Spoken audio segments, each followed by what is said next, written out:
शौभायाभ्यन्तरः श्रीओं पुण्डरीकाक्षानाथो ओं पुण्डरीकाक्षानाथो नमामि गंगे तव पादपङ्कजं सुरासुरै वन्दितदिव्यरूपं भुक्तिं च मुक्तिं च ददाशु नित्यं भावानुसारेण सदा नराणाम् ॐ कस्तूरितिलकं ललाटपटवक्षस्थले कौस्तुभं नासाग्रे परमौक्तिकं करतले वेणुर्करे कंकणं सर्वांगे हरिचंदनं सुललितं कंठे च मुक्तावली गोपस्त्री परिवेष्टितो विजयते भूपालचूड़ामणि ओम मंगलम भगवान विष्णु मंगलम गरुड़ध्वज मंगलम पुंडरीकाक्ष मंगलाय तनोहरि ओम हरि ओम स्वस्ति नः इंद्रो वृद्धसर्वाः स्वस्ति नः पूषा विश्ववेदाः स्वस्ति नस्ताक्षर्यो हरिष्ठनेमि स्वस्ति नो बृहस्पतिर्दधातु ओम भद्रं कर्णेभिः शृणुयाम देवा भद्रं पश्येमाक्षभिर्यजत्राः स्थिरैः गैयतुष्टवाग्वंशस्तनुभिव्यसेमहि देवहितं जदायु शतमिन्नु शरदो वन्दे देवायत्रानश्चक्राजरशन्तनो नामः पुत्राशो यत्र पितरो भवन्ति मानो मध्याडिखतायुर्गन्तो आदित्यौ आदित्यन्तरिक्षमदितिरमाता स पिता स पुत्रः विश्वे देवा आदितिरपञ्चजना आदित्यजातमदित्यजनित्वम् द्यौः शान्ति अन्तरिक्षं शान्तिः पृथिवी शान्तिरापः शान्तिरूप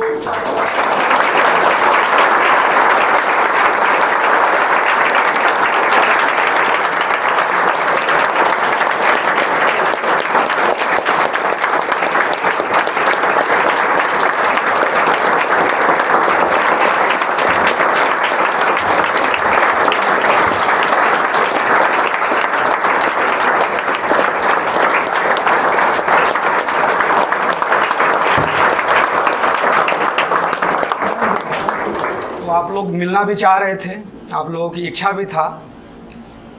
और पहले हम चाहेंगे कि एक एक करके आप लोग नाम और आप लोग कहाँ से हैं बताते जाइए एक एक करके। मेरा नाम नीतीश कुमार है, मैं धनबाद से हूँ।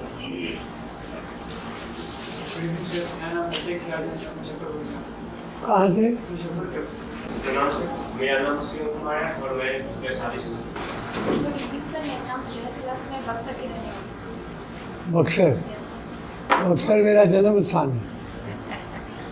My birth place is Buxar. मेरा नाम रागिनी कुमार है, मैं मुकामा से हूँ। वाह।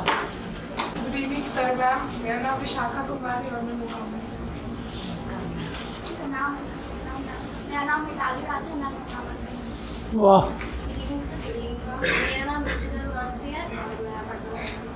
गुड इवनिंग मैम, मेरा नाम कौशिक कुमार है और मैं जमशेदपुर से हूँ। गुड इवनिंग सर, मैं आर्यन राज जिला नालंदा इस्लामपुर से हूँ। सौभाग्य है और आप लोगों को सर लोगों से, ये विवेक सर हैं हमारे, और विवेक सर की ये खासियत जो है, और क्योंकि ये बताना भी आप लोगों को ज़रूरी है कि विवेक सर और गौतम जी, क्योंकि हमें पता ही नहीं चलता है और जितना ऑनेस्टी से वर्क होता है, और बच्चे तो इससे वाकिफ भी हैं कि मैं कंप्लीट दिन रात मैथमेटिक्स पढ़ाने की दुनिया में मैं चला गया हूँ। क्योंकि अब जितना सबसे बड़ा चीज़ है काम करना नहीं, ऑनेस्टी से काम करना, क्योंकि काम करना और ऑनेस्टी से काम करना दोनों में ज़मीन आसमान का अंतर है।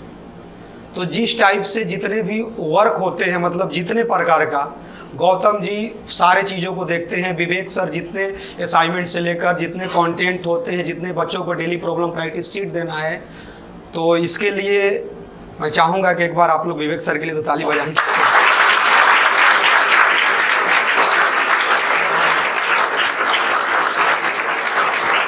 सर आप लोग थोड़ा सा मीटिंग में भी आ जाइए। कृष्णा सर अभी आ जाइए। अभी कृष्णा सर अभी नए जुड़े हैं, मैथमेटिक्स के टीचर। अप्रॉक्स 1 मंथ हुआ, कितना हुआ आपका?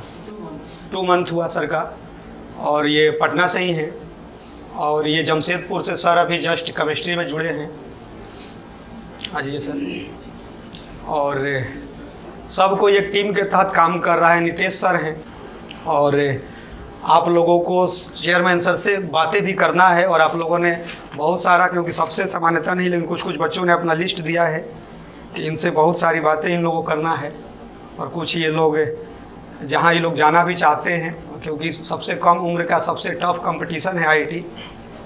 तो एक एक करके आप लोग बातें कर सकते हैं, क्योंकि अपना नाम बता चुके हैं आप लोग। विशाखा कुमारी 12th अल्फा बैच। सर, मेरा सवाल आपसे ये है कि इतने बड़े मुकाम पे पहुंचने के बाद भी आपके व्यवहार में जो इतनी शालीनता है, मतलब हमारे जैसे सामान्य लोगों के लिए, इसके पीछे का कारण मतलब क्या है सर? कैसे वही होना ही चाहिए, ऐसा ही होना चाहिए। और जिसमें शालीनता नहीं है उसके संस्कार में कोई कमी होगी। तुमने गांव से आती हो, मोकामा से हो, आम का पेड़ जब फलता है ना तो डालियाँ झुक जाती हैं, देखा है ना। जब तक वो मंजर रहता है तो मंजर को तुम नहीं छू सकती हो, लेकिन जब टिकोले हो जाएंगे तो थोड़ा नज़दीक आएगा, आम बड़ा हो जाएगा, पकने के लायक होगा तो और नज़दीक आ जाएगा तुम्हारे, ताकि तुम तोड़ के खा सको, है ना। तो जो चाहे वो मानव हो या जानवर हो, पशु पक्षी हो, पेड़ पौधा भी हो, उसके अंदर यही गुण होता है।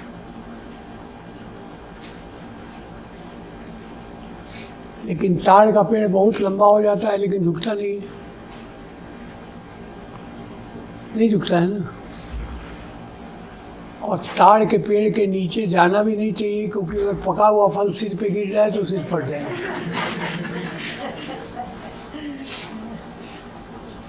है ना। तो इसलिए हमेशा किसी भी व्यक्ति के, तुम लोगों के लिए खास करके बता रहे हैं, डबल पर्सनालिटी मत डेवलप करना। जैसे हो वैसे दिखो, कोई जरूरी है क्या? हर चीज खूबसूरत होती है। एक बहुत बड़े फोटोग्राफर ने, उसका कोई इंटरव्यू ले रहा था प्रेस वाला, तो कहा कि आप तो किसी भी बदसूरत महिला को भी इतना बढ़िया फोटो कैसे बना देते हैं। तुमने कहा हमने तो जिंदगी में कोई बदसूरत महिला देखी ही नहीं। हर महिला जो है वो एक उसका खूबसूरत एंगल है, हम सिर्फ उसी को देखते हैं कि उसका कौन सा खूबसूरत एंगल है जिसको हम दिखाएं। किसी की आंखें बहुत खूबसूरत है, किसी के चेहरे का हाव भाव बहुत खूबसूरत है, किसी की मुस्कुराहट बहुत अच्छी है, हम तो उसी को निकालते हैं। हमने तो कभी नहीं देखा कि कोई महिला बदसूरत भी हो सकती है। तो ये समझना चाहिए, आदमी को हमेशा अच्छी चीज़ें देखनी चाहिए। कभी भी किसी के भी बहुत ताम झाम के पीछे नहीं जाना चाहिए। उसकी जो अच्छे गुण है बस उतना ही देखो, क्योंकि हर आदमी में बहुत सारे अच्छे गुण होंगे, कुछ दुर्गुण भी हो सकते हैं, लेकिन वो दुर्गुण के तरफ तुमको नहीं देखना। अच्छे गुणों को ग्रहण करो और कोई दुर्गुण है तो इग्नोर कर दो, बस देखो ही नहीं। यही करना चाहिए।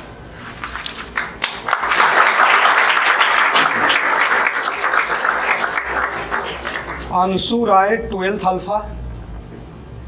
सर मैं अंशुरा, सर मैं आपसे ये पूछना चाहता हूँ कि आप जब अपनी कंपनी का स्टार्टिंग कर रहे थे तो बहुत से समाज में लोग ऐसे होते हैं जो आपकी आलोचना कर रहे होंगे, बहुत सारे पीठ पीछे बातें कर रहे होंगे, तो आप उन आलोचनाओं और उस आलोचक को किस तरह से लेते थे, किस तरह से मैनेज करते? इग्नोर करता था, इग्नोर करता था। हमारे घर में एक भी आदमी नहीं था जो कि इस बात से सहमत था कि मैं IAS IPS के अलावा कोई और काम करूं। हमारे घर में सब वही हुए हैं और मेरा ये कहना था कि हमको करना ही नहीं है, कभी भी कोई सरकारी नौकरी नहीं करनी है, अपने पैर पे खड़ा होना है, अपने ढंग से काम करना है। तो अगर तुमने किसी चीज़ के लिए दृढ़ संकल्प किया है कि हमको ये करना है, उसके बाद किसी भी आलोचना की परवाह मत करो, बस उसी पे ध्यान दो। अर्जुन की कहानी याद है ना कि मछली के आँख को उसको बेचना था, तो लोगों ने पूछा भाई मछली दिख रही है? कहा नहीं, मछली तो नहीं दिख रही।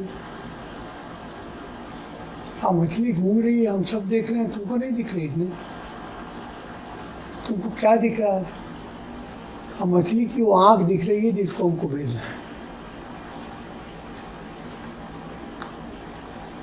इसलिए वो आलोचना की परवाह नहीं करनी चाहिए। ये जरूर देखना चाहिए कि जो तुम कर रहे हो काम सही हो।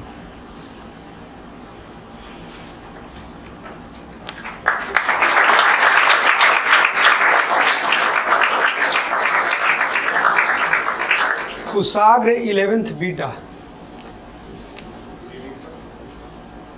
मेरा ये क्वेश्चन है कि जितने भी अभी हमने कोचिंग देखे हैं तो उनके मोस्टली प्रॉफिटेबल बिजनेस का प्रॉफिट या रेवेन्यू होता है उनसे ही आता है। तो आपने इस ग्रेड में ये कैसे सोचा कि मैं एक नॉन प्रॉफिटेबल ट्रस्ट चलाऊंगा जिसमें मैं IIT के बच्चों या मेडिकल? बेटा ऐसा है कि आदमी कितना खा सकता है? 4 रोटी खाएगा या 2 खाएगा? हमारी उम्र में जाके हम लोग 1 रोटी खाते हैं बहुत मुश्किल से। 1 रोटी खा लिया, पेट भर गया। तो रोटी तो आटे की होगी, आटा गेहूं का भी हो सकता है, बाजरे का भी हो सकता है, मक्के का भी हो सकता है, ज्वार का भी हो सकता है। मैं गेहूं नहीं खाता तो इसलिए बाकी सब चीज़ खाता हूँ। तो 12,000 करोड़ से ज़्यादा का बिजनेस है हमारी कंपनी का, SAS का।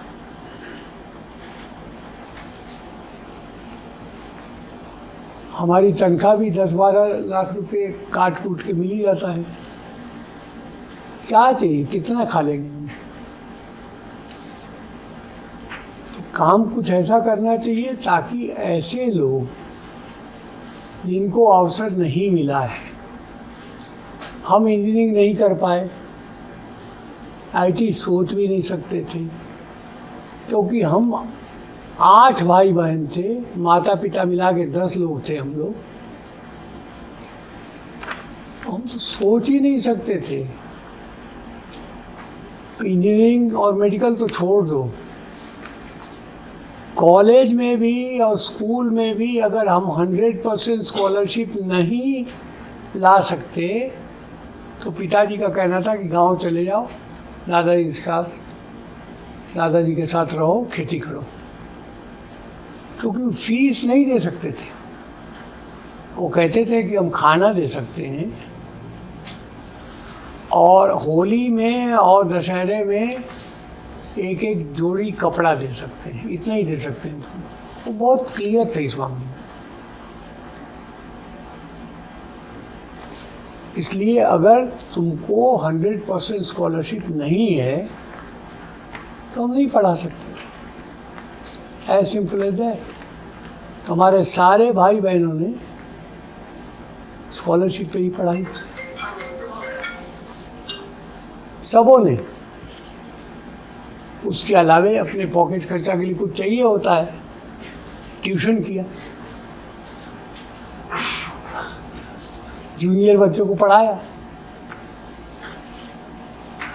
तो जब हमको कोई अपॉर्चुनिटी नहीं मिली उस समय, शायद कोई ऐसा होगा भी नहीं और मैं मिल नहीं पाया होऊंगा उससे। तो मैं सोचता हूँ कि कम से कम जो बच्चे हैं जिनको अपॉर्चुनिटी मिलना चाहिए उसके लिए कुछ करूँ। प्रॉफिटेबल बिजनेस नहीं करना है, इसको तो चैरिटेबल ट्रस्ट के ही रूप में जितना बढ़ाना चाहें हम बढ़ाएं, जितने जगह खोल सके। जैसे धनबाद के लोग आए थे हमारे पास, उन्होंने यही कहा कि कोटा में जो रिजल्ट नहीं दे पा रहे हैं लोग, आप पटना में बैठ के कैसे दे रहे हैं। हमने कहा वो तो मैं नहीं जानता हूँ। हमारे बच्चे यहाँ ज़्यादा टेंशन फ्री हैं, ज़्यादा बढ़िया से खा पी रहे हैं, ज़्यादा अच्छे से ध्यान से पढ़ रहे हैं, शायद इसलिए हो। तो कोटा में जाने पर सबसे बड़ी पहली प्रॉब्लम तो ये होती है कि वो माइक पे क्लास होता है और 500, 700, 1000 बच्चों के क्लास में कौन क्या समझ रहा है वो तो पता ही नहीं होता। टीचर को कैसे पता लगेगा उसने खाया है कि नहीं खाया है, उसको बुखार है कि नहीं है, ये भी नहीं पता कर सकता है। इसीलिए बच्चे जो है आत्महत्या कर रहे हैं। इसलिए हमारा ये नॉन प्रॉफिटेबल वेंचर करने का मकसद सिर्फ यही है कि ज़्यादा से ज़्यादा लोगों को अवसर मिले, ठीक है ना। तो जो हमारे compete कर जाते हैं 50 बच्चों के ग्रुप में, तो उनको तो हम रहने का, खाने का, कॉपी, किताब सारा कुछ देते हैं।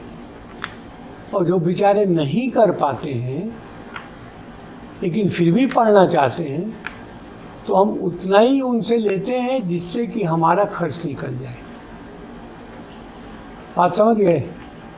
ताकि हमारे टीचर्स का वेतन हम दे सकें, ये सारा एयर कंडीशनिंग, ये बाकी चीज़ें, इसका किराया, लाखों रुपए किराया होता है।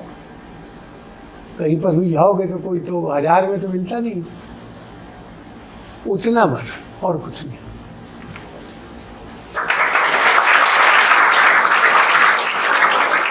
प्रेरणा श्रीवास्तव, क्लास 9। सर मेरा ये सवाल है कि आपने सक्सेसफुल पर्सन होने के बाद भी आपका अपने जर्नी में कुछ सबसे ज़्यादा ताकत होगा वो क्या है? देखो जो भी जर्नी होती है ना बेटा, वो उतनी जितनी आसान दिखती है उतनी होती नहीं। बहुत मेहनत करनी, इतनी मेहनत करनी पड़ती है कि तुम लोग समझोगे कि बहुत सौभाग्यशाली हो।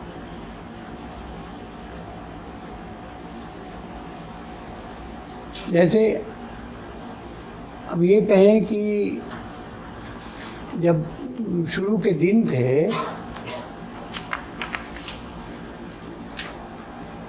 तो महीने में 10 दिन भूखे रहना बहुत कॉमन था, बहुत कॉमन था। 2 दिन 3 दिन में कुछ मिल गया खाने के लिए तो ठीक है, नहीं मिला तो भी ठीक है। काम करते जाना है, मेहनत करते जाना है। सुबह उठ के सुबह से शाम के 7-8 बजे तक, 9 बजे तक, रत्ना मैडम 9 बजे पक्का आ जाती थी। इनके पास भी आज के तरह फैंसी कार नहीं था, एक TVS 2 व्हीलर पे आती थी और पूरा काम करके सब करके 8-9 बजे रात को निकलते थे, खुद ड्राइव करके सुबह जमशेदपुर पहुंच जाते थे। रास्ते भर जहाँ हमारी यूनिट से वहाँ विजिट करते हुए, ये नहीं कि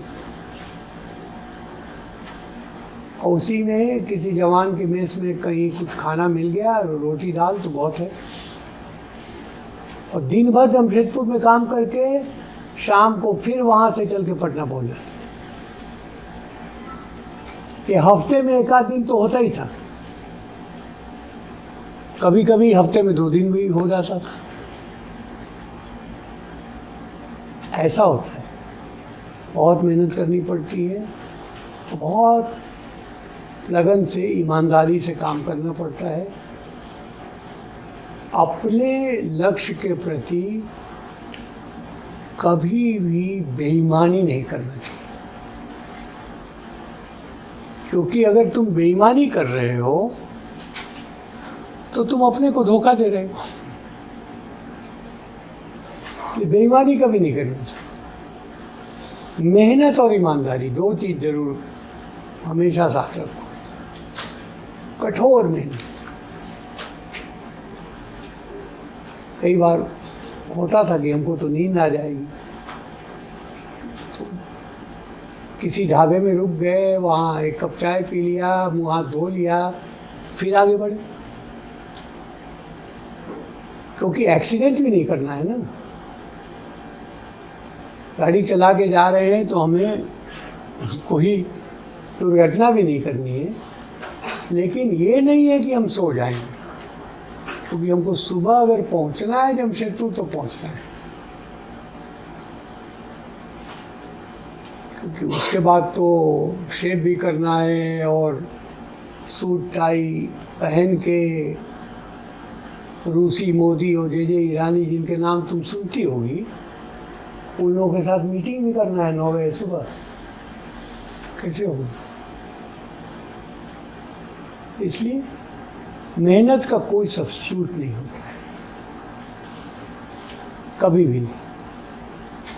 कोई अगर सोचे कि नहीं इसके बिना काम चला लेंगे तो नहीं चलेगा, किसी चीज़ में नहीं होता है और कभी भी नहीं होता है। बचपन से लेके बुढ़ापे तक मेहनत का कोई सब्स्टिट्यूट नहीं, वो करना ही पड़ता है। ठीक है, और कुछ?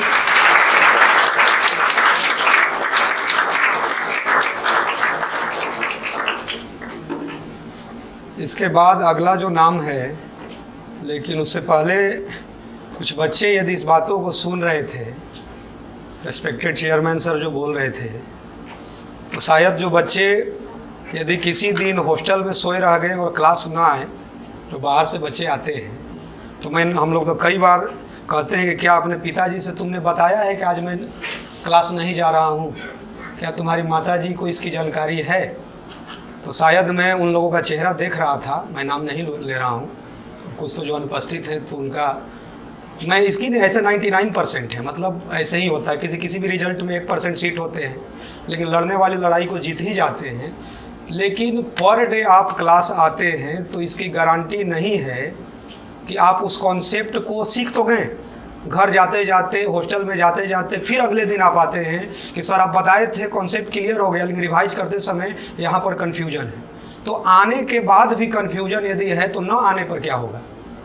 तो शायद जो हम लोग हमेशा बोलते हैं, और दूसरी बात जो सबसे है कि कड़ी मेहनत। जैसे कल ही क्लास चला था, अंदर अंदर कुछ बच्चे घुसाते होंगे कि खुद तो खाना खा नहीं रहे हैं, हम लोगों को भी 4 बजे खिला रहे हैं। कल ही का है, सुबह सुबह मुस्कुरा भी रहे हैं। शायद हम ये नहीं कर रहे, काफ़ी सोच रहे होंगे। तो इसका मतलब ये देखिए कि खुद तो हम भी नहीं खाए हैं, कि मान लीजिए हम भी 2 बजे खा सकते थे दोपहर में। अब जब चल रहा है, आपको भी इंजॉय आ रहा है, वो 4 बज जाए या 4:30 बज जाए। सामान्यतः किसी दिन यदि ठंडा खाना आप खा भी लिए और आपको आपका लक्ष्य मिल गया, तो कहने का मतलब है कि उस ठंडा खाना सार्थक हो गया। लेकिन यदि आप गर्म खाने के चक्कर में फिर से गांव लौट कर गए और वही चौराहा पर बैठ रहे हैं और बस बात कर रहे हैं, तो उस गर्म खाने का कोई मतलब नहीं है।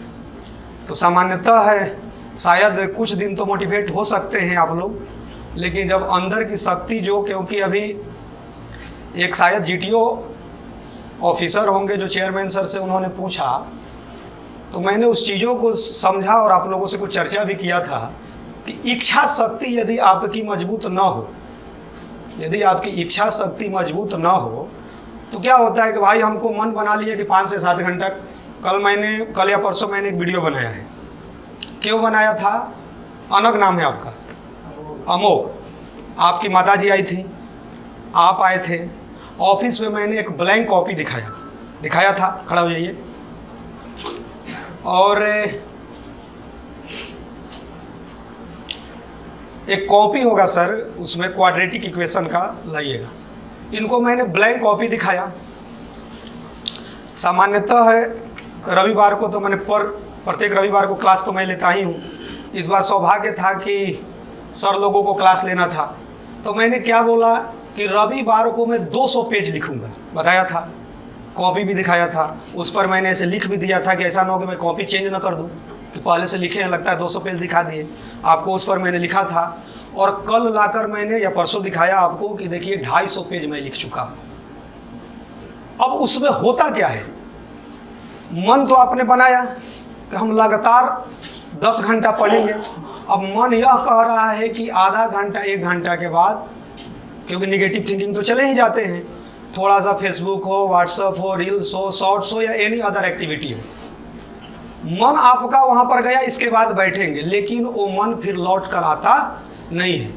और आप एक एक दिन इतना पीछे जाते हैं कि एक दिन पीछे का मतलब 2000 रैंक पीछे, 2 दिन पीछे का मतलब 4000, और 5 से 7 दिन पीछे चले गए, आपको लगता है ना 2 साल का कोर्स है, 7 दिन पीछे का मतलब नॉट क्वालिफाइड, उतना सीट ही नहीं है, मतलब 15 से 20 हज़ार पीछे चले गए तो आप कहाँ से कर पाइएगा।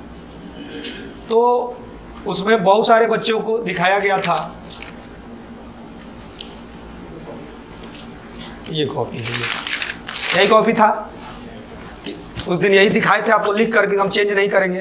3-4 बार ऐसे टिक मार दिए थे कि नहीं होगा कि भाई लिख दिए हैं। अब उस दिन रविवार को लिखते लिखते लिखते लिखते लिखते लिखते लिखते, और किसके लिए हो रहा है? पिछले साल भी क्वाड्रेटिक इक्वेशन का मेरे पास नोट्स है, पिछला का पिछला है, पिछला का पिछला है, तो फिर कॉपी लिखने का मतलब क्या है? तो आप लोग क्लियर है कि उद्देश्य सिर्फ और सिर्फ क्या है कि जो पिछले साल मैंने पढ़ाया, उसके पिछले पढ़ाया, तो उसी क्वेश्चन को नए तरीके से कैसे बनाया जा सकता है, उद्देश्य तो यही है। और आप भी प्रैक्टिस करते होंगे तो सेम क्वेश्चन जब कुछ दिन के बाद बैठते होंगे तो उसके बारे में सोचने का तरीका बदल जाता हो। तो हर बार आपको यही बोला जाता है, जैसे इसमें विशाखा, एक लड़की एक दिन ऑफिस में ये लोग आई थी, तो इसने बोला कि सर आप बहुत अच्छे कोच हैं। तो मैंने इसका जवाब नहीं दिया था, रियलिटी है कि इसका आंसर यही है कि मैं बहुत अच्छा स्टूडेंट हूँ, सत्य यही है, मैं रियल में बहुत अच्छा स्टूडेंट हूँ। और जो अपने कर्म के प्रति यदि विद्यार्थी है तो उसको, ठीक है हर कोई आया है उसको जाना है, लेकिन आपको अपना लक्ष्य मालूम है। जो गौतम जी यहीं पर होंगे, साथ ही रहते हैं, लेकिन गैप बहुत, सामान्यतः एक साथ रहने पर, विवेक सर भी देखते होंगे कि एक साथ रहने पर, सामान्यतः एक रूम में रहने पर इतना बड़ा गैप कैसे हो सकता है। सामान्यतः ऐसा नहीं होता है, क्योंकि आपको खुद बनाना पड़ता है। एक सबसे बड़ी बात, जो टीचर लोग हैं, विवेक सर से बात होता है, सबको इज्जत मिलता है, उनकी वाइफ और उनको मतलब जाकर भोजन भी हुआ, सामान्यतः ऐसा माताजी ने, चेयरमैन सर ने आशीर्वाद दिया। लेकिन आप लोगों को ये अंदाजा है कि सब प्यार मिलता है, लेकिन इसमें से विवेक सर, गौतम जी और दीपक जी को छोड़कर किसी के पास मेरा मोबाइल नंबर नहीं, और किसी का मैं मोबाइल नंबर क्यों नहीं लेता हूँ। इस चीज़ का अंदाजा आप लोग लगाए हैं? भाई आप लोग टीचर हैं, तो इसके बाद इतने स्टाफ हैं, मतलब यहाँ पर रिसेप्शन पर भी लोग हैं, इज्जत मिलता है, खाने के लिए पूछते ही है, लेकिन अपना मोबाइल नंबर नहीं देते हैं। और आप लोगों का मोबाइल नंबर क्यों नहीं लेते हैं? प्रिंस है, साथ देहरादून गए थे, अब प्रिंस को हमको बुलाना है, मैंने एक ही होटल में अगल बगल है, तो विवेक सर को कॉल करना पड़ता था कि प्रिंस को भेजिए। शायद ये भी सोच रहे होंगे कि इतने दिन से हैं, कोई व्हाट्सएप पर वीडियो भेजना है तो ये अपना नंबर क्यों नहीं दे रहे हैं?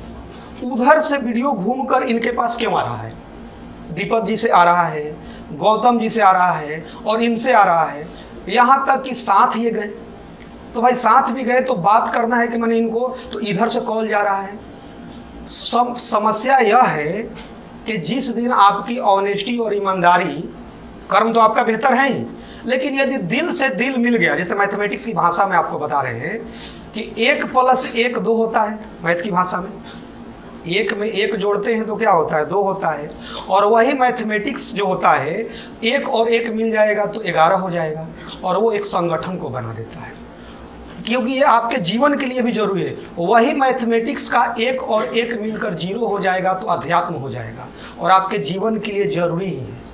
और वहीं पर 1 और 1 मिलकर जिस दिन 1 होगा वही प्रेम कहलाता है, जो रिस्पेक्टिव चेयरमैन सर इतनी ऊंचाई के बाद भी जो इनके पास स्नेह प्रेम अमीर गरीब किसी के पास हो, तो इनकी दुनिया मैथमेटिक्स में यही है कि 1 और 1 मिलकर 1 रहे। लेकिन जब आगे आप जॉब कीजिएगा तो बहुत ही दिक्कत होगा आपको कि 1 को 1 से मिलने भी नहीं दिया जाएगा, वही कूटनीति होगा, और 1 को 1 के विरुद्ध लड़ा दिया जाएगा, वही राजनीति होगा। तो बस आपके जीवन में ये सब चीजें आएंगे, लेकिन सिर्फ और सिर्फ यह सुनने के लिए ही है, क्योंकि आज सुनेंगे इसमें से कुछ बच्चे ही बताओ कि तुम लोगों को कुछ फील होता होगा कि तुम लोग के रिजल्ट से ज़्यादा तो हम लोग चिंतित रहते हैं। अरे भाई रविवार 120 किलोमीटर मेरा घर है, अधिक तो दूर नहीं है, 120 किलोमीटर है, हम जा भी सकते हैं, रूम पर भी सो सकते हैं। एक रविवार मिला तो 250 पेज लिख दिया गया। किसके लिए लिख दिया गया, किसके लिए लिखा गया? इस पेज का क्या होगा? मेरा तो नॉलेज मान लीजिए ग्रोथ किया, ये आपके लिए लिखा गया। 250 पेज लिखने का मतलब क्या है? नॉन स्टॉप वर्क हुआ। तो बस जो आपको बताया गया, क्योंकि मैं नाम नहीं ले रहा हूं, कुछ लोगों को मैं देख रहा हूं, हमारे पिताजी को बता दीजिए कि आज मैं हॉस्टल में सोया हूं, आपका पैसा बर्बाद कर रहा हूं, लेकिन मैं नहीं जा रहा हूं। ये बताकर आप कीजिएगा तो अच्छी बातें हैं, लेकिन पता है कि उनको भी धोखा किए हैं, लेकिन सबसे अधिक अपने आप को आप भ्रम में रखें। अगला जो नाम बोलने से पहले लास्ट में यही आप लोगों को मैं बोलूँगा कि सबसे बड़ा जो बादशाह होता है वक्त होता है, और वक्त जो कहता है कि मैं दोबारा लौट के नहीं आऊँगा।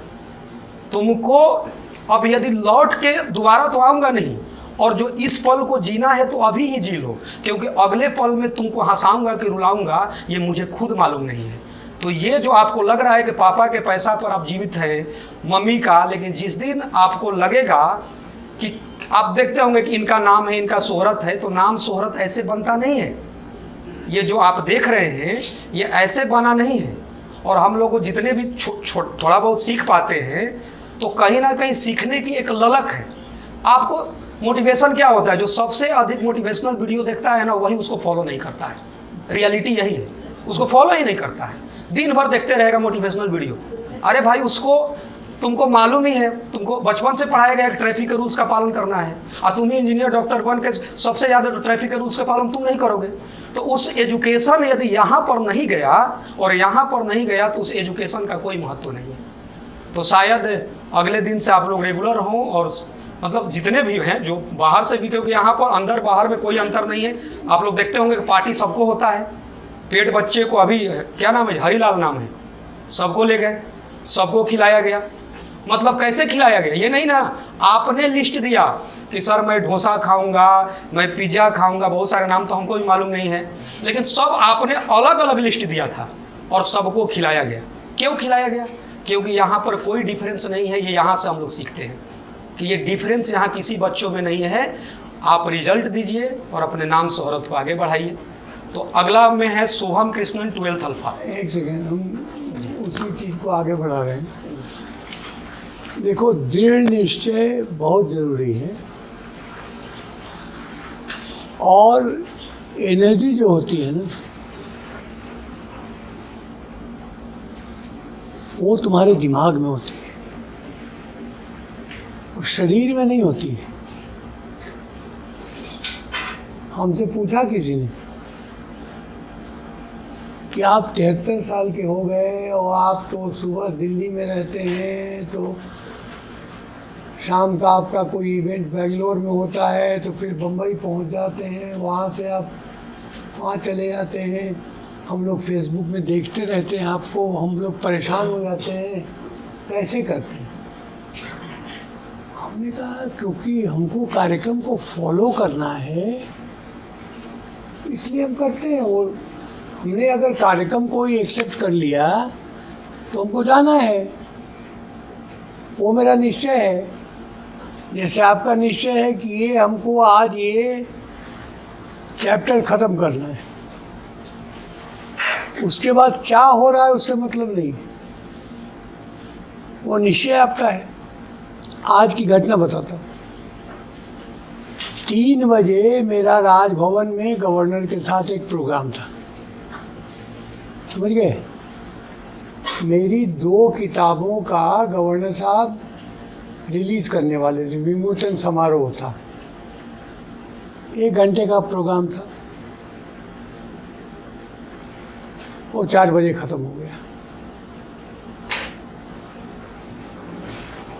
अब उसके बाद कुछ प्रेस वाले आ गए थे, तो वो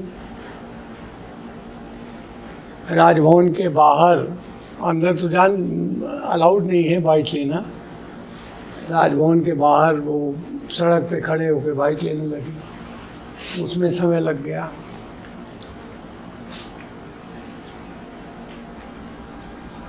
एक यूनिवर्सिटी के कुछ प्रोफेसर लोग मिल गए, उन्होंने कहा कि हमारे वीसी साहब भी इंतज़ार कर रहे हैं अभी गवर्नर साहब से मिलने के लिए, तो 1 मिनट हम बुला देते हैं, आप मिल लीजिए उनसे। हमने कहा कि उनको कहना हम को फ़ोन कर लेंगे, अभी एक दूसरा कार्यक्रम हम जा रहे हैं। ये करते करते हमारा 4:30 बज गया।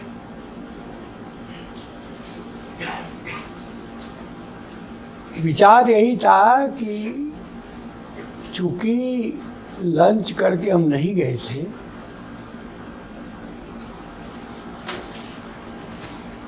तो घर पे जाके कुछ खा लेंगे, इतना समय था। लेकिन ये सब व्यवधान में वो हमको लगा कि हम 5 बजे यहाँ पहुँच नहीं पाएंगे, तो हमारे गाड़ी में भूजा का एक डिब्बा रखा रहता है, तो मैंने थोड़ा भूजा मैंने खाया, थोड़ा भूजा मेम साहब ने खाया। तब तक ड्राइवर नया था, वो बोरिंग कैनाल रोड में लाने के बजाय वो चला गया बेली रोड की तरफ, तो खैर उसको भी फिर घुमा के लाए। खैर समय से पहुंच गए फिर भी। तो हमारा जो दृढ़ निश्चय है कि हमको 5 बजे की तुम लोगों को जो समय दिया है, हमको आना है, तो हमको कोई भूख नहीं अभी है ही नहीं। हो सकता है कि तुम्हारे क्लास के बाद में नीचे गाड़ी में बैठी तो मुझे लगे कि हमको कुछ खाना चाहिए, लेकिन अभी मैं तुम लोगों के साथ बात कर रहा हूँ, यही मेरा आज का प्रोग्राम था। कोई भूख नहीं, कोई आलस्य नहीं, कोई चिंता नहीं है, कोई मैं नींद की झपकी नहीं ले रहा हूँ, ठीक है। इसलिए जो आपका टारगेट है उसको मीट करिए, ये करेंगे तो सक्सेसफुल हो जाइए।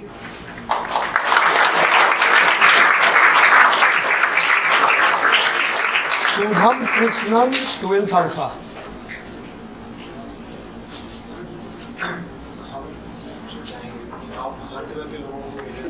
जोर से बोलो।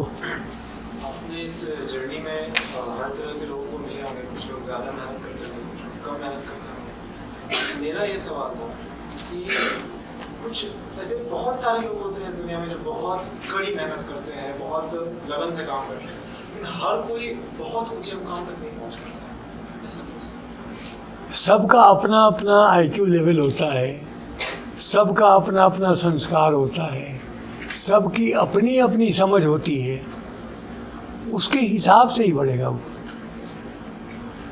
तुम्हारा अगर IQ लेवल IIT जाने का है, उस हिसाब से मेहनत कर रहे हो तो IIT जाओगे, थोड़ा कम जाओगे तो NIT जाओगे, उससे कम जाओगे तो किसी न किसी अच्छे इंजीनियरिंग कॉलेज में चले जाओगे, ठीक है ना। लेकिन अगर मान लो कि यही हम एक्सपेक्ट करें कि खान साहब से, अभी हवलदार हैं, ये बहुत मेहनत करेंगे तो क्या होगे, सब इंस्पेक्टर हो जाएंगे, इंस्पेक्टर हो जाएंगे, उससे आगे नहीं जा सकते। हर आदमी की अपनी कैपेसिटी होती है। तो इसलिए अगर मान लो एक मजदूर पत्थर तोड़ रहा है तो हो सकता है कि रोज 1 क्विंटल तोड़ रहा है तो 1.5 क्विंटल तोड़ दे, यही उसका अचीवमेंट है। अब नरेंद्र मोदी चाय बेचते बेचते प्रधानमंत्री बन गए, हर चाय वाला प्रधानमंत्री नहीं बन सकता है, ये उसका जवाब।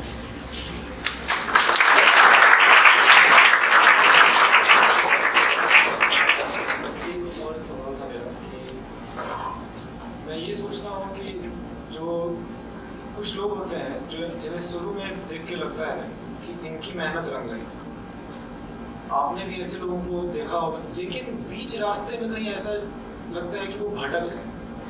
हमें दिखता है कि वो कहाँ भटके, हम उन्हें समझाना चाहते हैं, हम उन्हें सही राह पे लाना चाहते हैं, लेकिन ऐसा लग रहा होता है कि वो खुद से ही हमारी बातों पे ध्यान नहीं दे रहे हैं, हमारी बातें नहीं सुनना चाह रहे।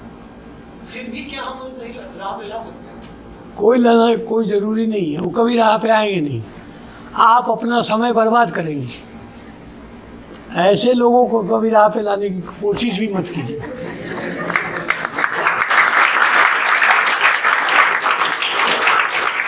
आप अपना राह देखिए कि आपका राह सही है कि नहीं, उस पर चलिए, उसमें अचीव करिए। परम स्वार्थी बनो, परम स्वार्थी बनो। स्वार्थी नहीं कह रहा हूं मैं, परम स्वार्थी बनो।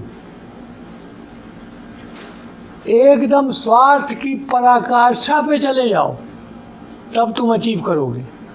अगर तुमको तुम्हारी निगाह दिख रही है कि ये ठीक नहीं कर रहा है, हम इसको सही राह पे लाएं, तुम गलत राह पे चले जाओगे पक्का। इस चक्कर में पड़ना नहीं। कुशाग्र 11th बीटा, अच्छा हो गया उनका। आरंभ कुमार 12th अल्फा। मेरा नाम आनंद है, मैं फादर हूं। मेरा आपसे प्रश्न है सर, आपकी जिंदगी हमारी बहुत प्रेरणादायक है जी। आपकी जो जिंदगी रही है, आपकी जो अभी तक की जर्नी रही है, वो हमारे लिए बहुत ज़्यादा प्रेरणादायक रही है। जैसे कि मैंने एक बार अखबार में पढ़ा था, एक बहुत ही बड़े पत्रकार है सुरेंद्र किशोर, उन्होंने आपके लिए जो पत्रकारिता की थी इंडिया और पाकिस्तान के बीच, उसी से उन्होंने आपका जो टाइटल है किशोर, वो अपने नाम के साथ ऐड किया था। तो सर मैं बस यही जानना चाहता हूँ कि आपके प्रेरणा की सोच क्या रहती है उस समय? एक कोई व्यक्ति तो है नहीं कि मैं बता दूं, लेकिन फिर भी पत्रकारिता में हमारे प्रेरणा के स्रोत 3 लोग रहे हैं। एक तो राम सिंह भारतीय, जो कि प्रदीप के संपादक थे, गांधी जी के साथ बहुत काम किया उन्होंने। खादी का धोती कुर्ता और खादी की टोपी एकदम वो उनकी निशान थी, बहुत अच्छे जर्नलिस्ट थे वो रहे। अंग्रेज़ी में सुभाष चंद्र सरकार रहे, सेटेलाइट के जो यहाँ एडिटर थे। और बाद में जब हमको सेटेलाइट और प्रदीप से निकाला गया, मतलब निकाला नहीं गया, एक तरह से बिरला जी ने कह दिया कि अगर तुम इस तरह से लिखोगे तो हमारी चीनी मिलें इंदिरा गांधी बंद कर देगी। तो मैं समझ गया कि हमको अब छोड़ देना चाहिए, क्योंकि हज़ारों लोग चीनी मिल में काम करते हैं, हम अगर बंद हो जाएगा तो हज़ारों लोग बेरोजगार हो जाएंगे। तब धर्मवीर भारती ने हमको काम दिया और काफ़ी हमको शोहरत मिली उनके साथ काम करने में, बहुत अच्छे एडिटर थे। तो जर्नलिज्म में 3 लोग हम मानेंगे कि हमारे आदर्श थे। और बोलो। नहीं सर, मतलब मैंने बस यही पूछा कि आपके आदर्श और जैसे अभी आपकी इतनी बड़ी जिंदगी रही, आपने बहुत सारे लोगों के लिए बहुत सारा मदद किया है, तो जैसे आपके अंदर की ऊर्जा कहाँ से आती है कि आप सभी का मदद करते हैं? ये मदद तो करना ही चाहिए। देखो, हर आदमी को मदद करना चाहिए, क्योंकि जो दूसरे को मदद नहीं करता है वो तो आदमी है ही नहीं, उसमें मैन्युफैक्चरिंग डिफेक्ट है, वो आदमी है ही नहीं, उसके अंदर जरूर कोई बहुत ही सीरियस डिफेक्ट है। अगर तुम्हारे बगल में कोई ज़रूरतमंद है और तुम टिफ़िन बॉक्स निकाल के खाना शुरू कर दिए, वो भूखा है, वो तुमको देख रहा है, और उसमें से तुम्हारे पास अगर 2 रोटी है, उसमें से एक तुमने उसको ऑफ़र नहीं किया, इसका मतलब है कि तुम कहीं गड़बड़ी है, बड़ी गड़बड़ी है। तो मदद तो सबको करना चाहिए, कोई कम करता है, कोई ज़्यादा करता है, वो अलग बात है, लेकिन मैक्सिमम करना चाहिए। क्योंकि किसी भी व्यक्ति को भी ज़रूरत से ज़्यादा इकट्ठा करने का अधिकार नहीं है, ही नहीं। हमारी भारतीय संस्कृति में ये कभी नहीं होता है। हमारे यहाँ जो राजा महाराजा होते थे, जब बहुत पैसा हो जाता था उनके कोषागार में, तो बहुत बड़े बड़े यज्ञ करते थे। उस यज्ञ में हजारों लाखों लोग आते थे, भंडारा चलता था, अपना 2-3 टाइम भोजन चल रहा है, गीत संगीत चल रहा है, हवन चल रहा है, सब।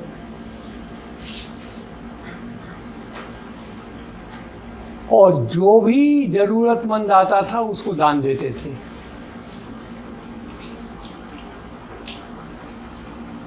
तुमको पता है कि यज्ञ सफल कब माना जाता था?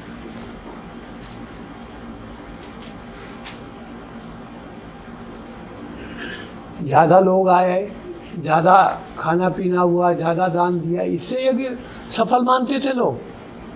नहीं, यज्ञ सफल तब माना जाता था जब यज्ञ के समाप्ति के समय राजा के पास 1 रुपया भी न बचे। Everything you must spend. बात समझ में आई? फिर से वो नई शुरुआत करता था। आज के दिन इस देश में या पूरे विश्व में हम कहेंगे सिर्फ नरेंद्र मोदी ये काम करते हैं। 31 दिसंबर को हर साल उनके बैंक अकाउंट में जितना पैसा होता है, 2 लाख हो, 4 लाख हो, 10 लाख हो, 20 लाख हो, जो हो, वो अपने साथ काम करने वाले लोगों को प्रो राटा बेसिस पे चेक काट के बांट देते हैं, और 31 दिसंबर को वो भिखमंगे हो जाते हैं, पक्का भिखमंगे हो जाते हैं, 1 पैसा नहीं होता उनके पास। और फिर 1 जनवरी से नया अध्याय शुरू करते हैं। तो ये हमारे यहाँ देने की परंपरा है, उसको सीखना चाहिए। क्योंकि हम लोगों के यहाँ से देने की परंपरा समाप्त होने के कारण ये देश में सारी समस्या है। अगर हम ये समझ जाएं कि समाज ने हमको इतना दिया और हम इतने बड़े हो गए, तो हम समाज को वापस करें, तो प्रॉब्लम होगी नहीं। प्रॉब्लम का कारण है बटोरना। जो भी बटोरोगे वो तुम्हारे मन का विषाद होगा। विषाद समझते हो क्या है? विषाद नहीं समझते हो? वो तुम्हारे मन में हर तरह का कुंठा, हर तरह का कॉम्प्लेक्स, हर तरह का चिंता, हर तरह के प्रॉब्लम्स लाएंगे। प्रॉब्लम्स की जड़ होगी, ये समझ लो। जो बटोरोगे वो तुम्हारे प्रॉब्लम की जड़ है। तो इसीलिए कहा गया है कि जो बटोरोगे वो तुम्हारा विषाद है, और जो बांटोगे वो भगवान का प्रसाद है।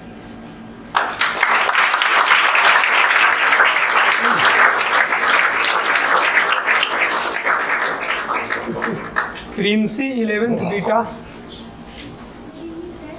सर मेरा सवाल आपसे ये है कि सफल होने के लिए इंसान की सबसे ज्यादा जरूरी क्या होना चाहिए? ईमानदारी।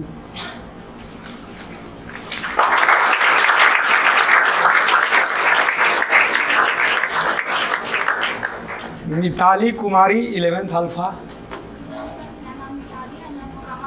सबसे पहले मैं आपको तहे दिल से धन्यवाद देना चाहती हूँ कि आपने हम सभी छात्रों को एक अवसर प्रदान किया अपने सपनों को साकार करने। मेरा प्रश्न आपसे यह है कि आप अपने ज़िंदगी में इतने बड़े मुकाम पर पहुँचे। इन मुकाम पर पहुँचने में आपके जीवन में बहुत सारी चुनौतियाँ आई होंगी। इन सभी चुनौतियों का आपने सामना किस प्रकार किया? मेहनत से, मजबूती से, ईमानदारी से, बहुत मेहनत।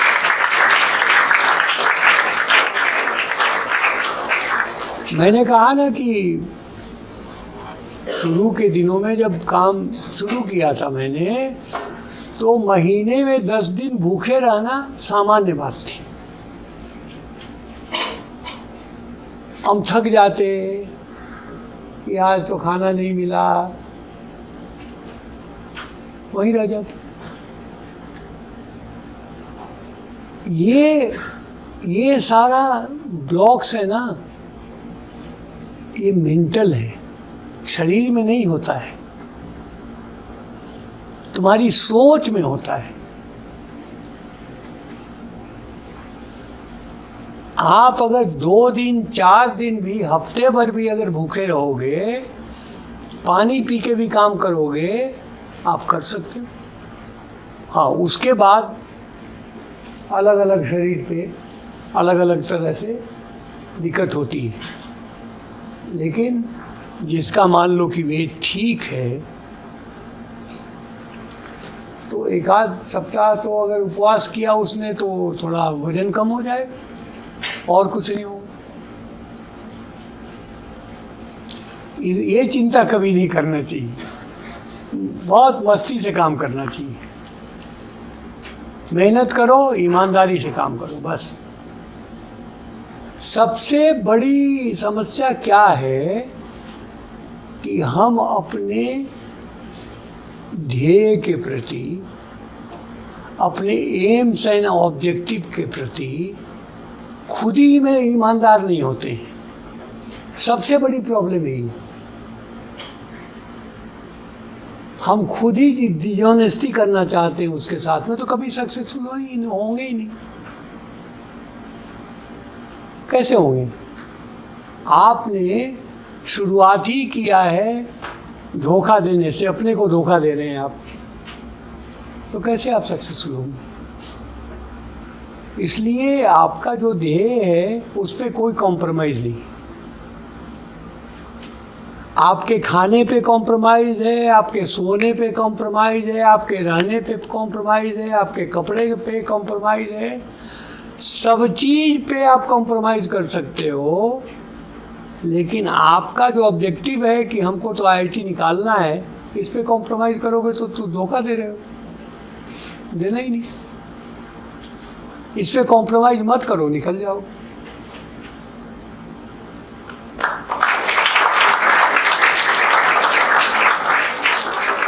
रुचिका रोशनी 12th अल्फा।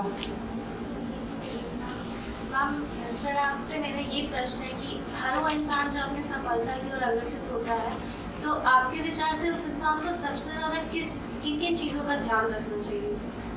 इन्हें बताया ना, बार बार मैं कह रहा हूँ, मेहनत और ईमानदारी, और कुछ ध्यान रखने की जरूरत नहीं। मेहनत, ईमानदारी और आपका जो लक्ष्य है वो दिखना चाहिए, उसे भटकिए मत। समझ गए ना? उत्कर्ष सागर 11th अल्फा। अपने सफलता के इस मुकाम को पाने में कई बार सफलताओं का भी सामना करना पड़ा होगा। मैं आपसे जानना चाहूँगा कि हम अपनी असफलताओं से निराश ना होकर सफलता कैसे प्राप्त कर सकते हैं? होता है, असफलताएं आती हैं, लेकिन हर एक असफलता आपके लिए एक बहुत अच्छा ट्रेनिंग अपॉर्चुनिटी होता है, बहुत अच्छा आपको कुछ सिखा के जाता है। उससे सीखिए और उसको अवॉइड करके आगे बढ़िए, बस आगे बढ़ेंगे। और बताइए, किसी का छूट तो नहीं है? 13 लोग आप लोगों ने नाम दिया था, किसी का छूटा है? हाँ, कौन है आपका? हाँ बोलिए बोलिए, ठीक है पूछिए। सर सबसे मेरा बस यही सवाल है कि अभी आप आजकल के स्टूडेंट्स को एडवाइस क्या दीजिएगा जो हम लोग इस जर्नी में ना, मतलब पढ़ाई लिखाई आगे भी आप सब लोग अपने एक्सपीरियंस के हिसाब से हम लोग को क्या एडवाइस दीजिएगा कि क्या करें? बस सीधे अर्जुन की तरह मछली के आँख पे ध्यान रखो, बस। मछली पानी में तैर रही है और आपने अपना तीर जो है साधा हुआ है, मछली तो चल रही है, उसके आँख में मारना है, आँख के अलावा कुछ दिखना नहीं चाहिए। अगर आँख के अलावा कुछ भी दिख गया आप कैसे सफल होंगे? वही मैंने कहा ना कि आप खाने पे, रहने पे, सोने पे, फ्रेंड से गप करने पे, अपने रिश्तेदारों के यहाँ जाने पे, शादी ब्याह पे, सब पे कॉम्प्रोमाइज़ जो है कर सकते हो, लेकिन आपका जो ध्येय है कि आईटी हमको करना है, उस पे कॉम्प्रोमाइज़ नहीं होना चाहिए, उस पे लगे रहो, हो जाए।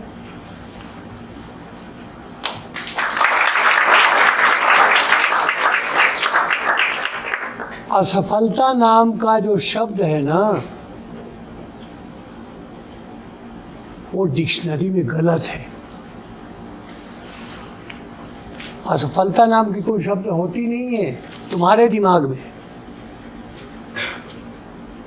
उसमें से अ काट दो, अनसक्सेसफुल कोई नहीं होता।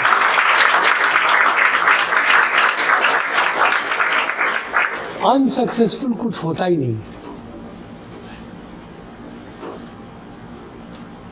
दिमाग में है कि मैं फेल कर जाऊंगी, मेरा तो नहीं होगा, नंबर कम होगा। सोचो क्यों? सोचो ही नहीं।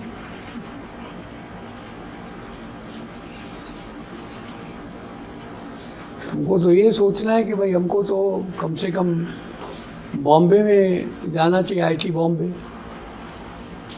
अच्छा चलो उस पर थोड़ा बहुत कॉम्प्रोमाइज़ कर ले तो दिल्ली में जाना चाहिए, या रुड़की में जाना चाहिए, खड़गपुर जाना चाहिए, उसके नीचे नहीं जाना चाहिए।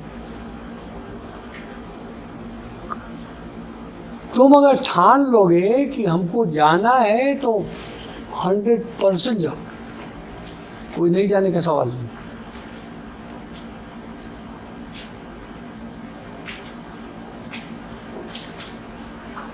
रूसी मोदी वर्ल्ड के 5 मोस्ट सक्सेसफुल मैनेजर्स में एक था, इंडिया का एकमात्र था, भारत में एकमात्र था।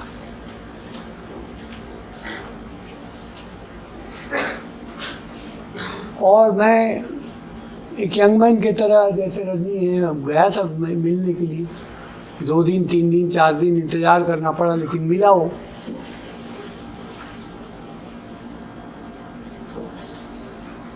उससे जो मेरा रिलेशनशिप डेवलप हुआ,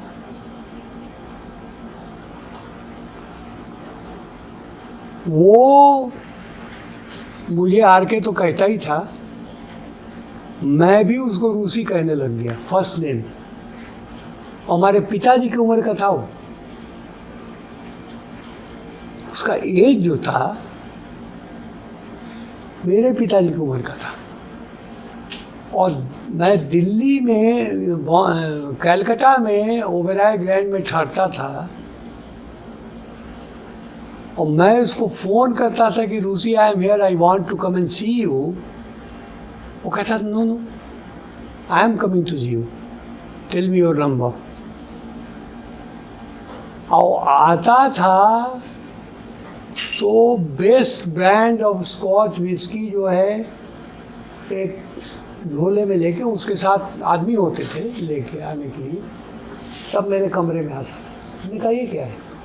कहा नहीं, यहाँ पे तो बहुत महंगा सर्व करते हैं, यहाँ रूम सर्विस से मंगाएंगे तो एक पैक का 2000 रुपया ले लेगा। कि मैं रख दिया, तुम जितने दिन हो तुम इसको इस्तेमाल करो। फिर बैठता था 2 घंटा 3 घंटा 4 घंटा, और पटना आता था तो बिना हमसे मिले नहीं जाता था हमारे घर में पूरी जिंदगी।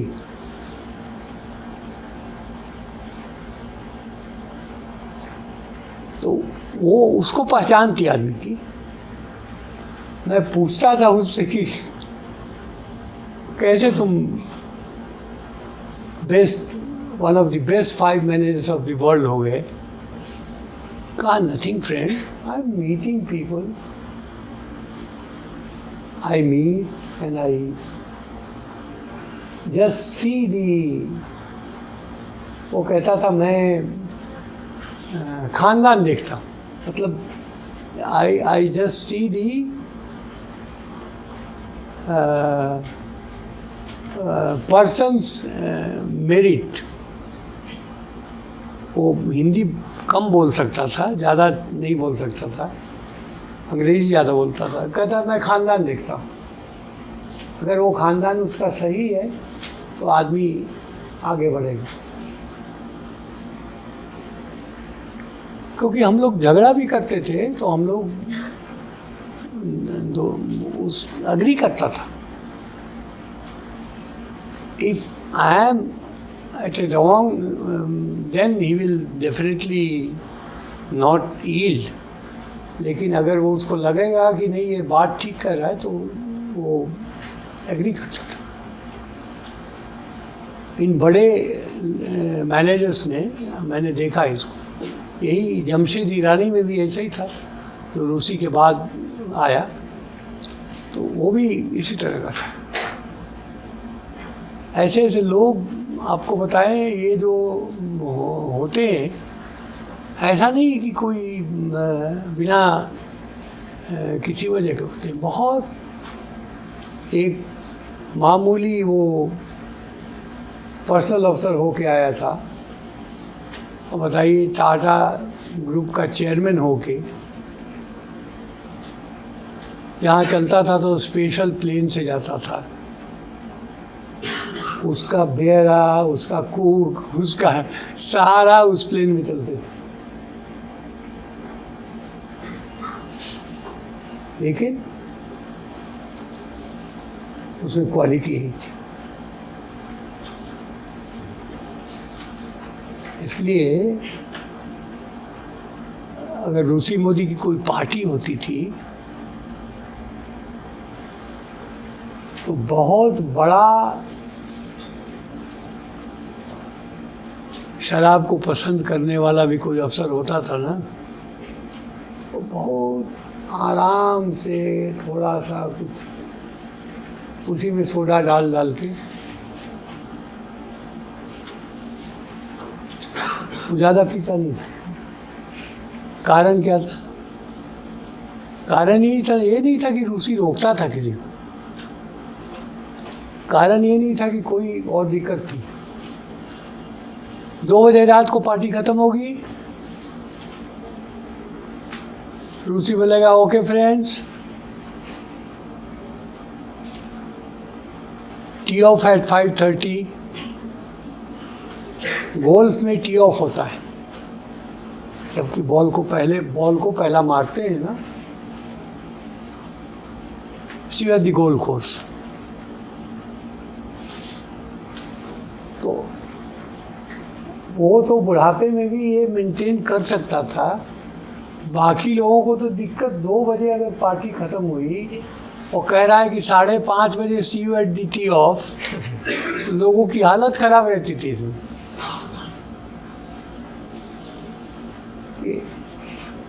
तो इन चीज़ों को समझना चाहिए। उसका एम है ना, ऑब्जेक्टिव तुम्हारी अगर ठीक है और उसी पे ध्यान है, you will never fail. Failure जो है ये शब्द गलत है, डिक्शनरी से निकालो।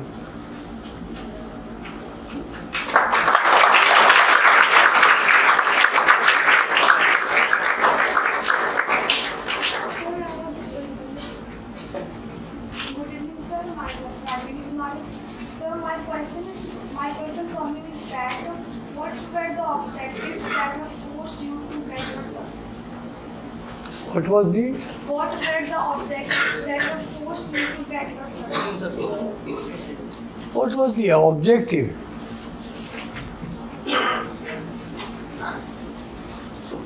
My initial objective was to become a good journalist. That was not possible because I was fired by Mr. Birla. Then when Loknayak Jayaprakash Narayan motivated me to do something for the ex-servicemen, because I was a war correspondent in the 1971 war, Indo-Pak war. I was the only war correspondent from Bihar and Jharkhand area.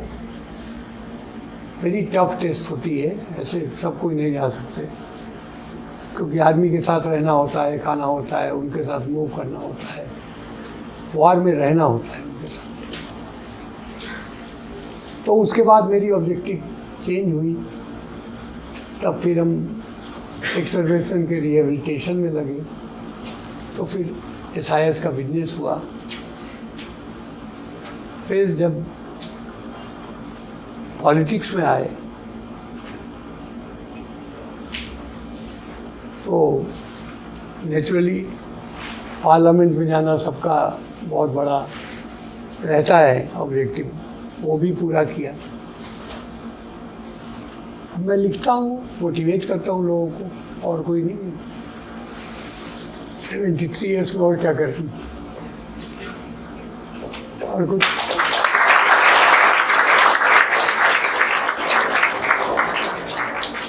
और किसी का है भाई कुछ question? तो energy आप लोगों को मिलने लगा, और लेकिन नाम तो नहीं लिखवाए थे। हाँ?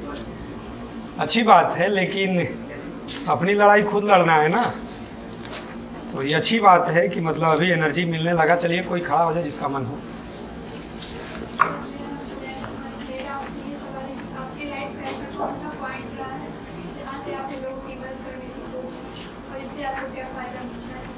शुरू से बेटा,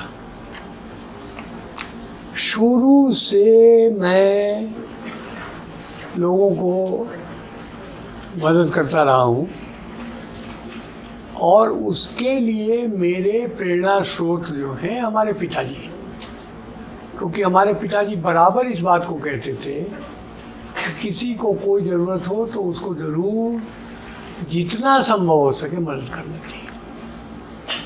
इसलिए शुरू से हमने किया है, ऐसा नहीं कि नहीं किया है। ये बहुत मुश्किल और संघर्ष के दिन होते थे, तब भी अगर कोई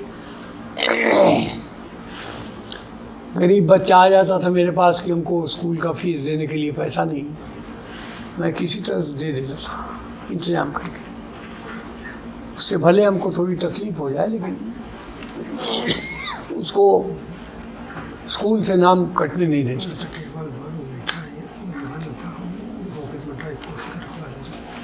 मदद हमेशा करना चाहिए।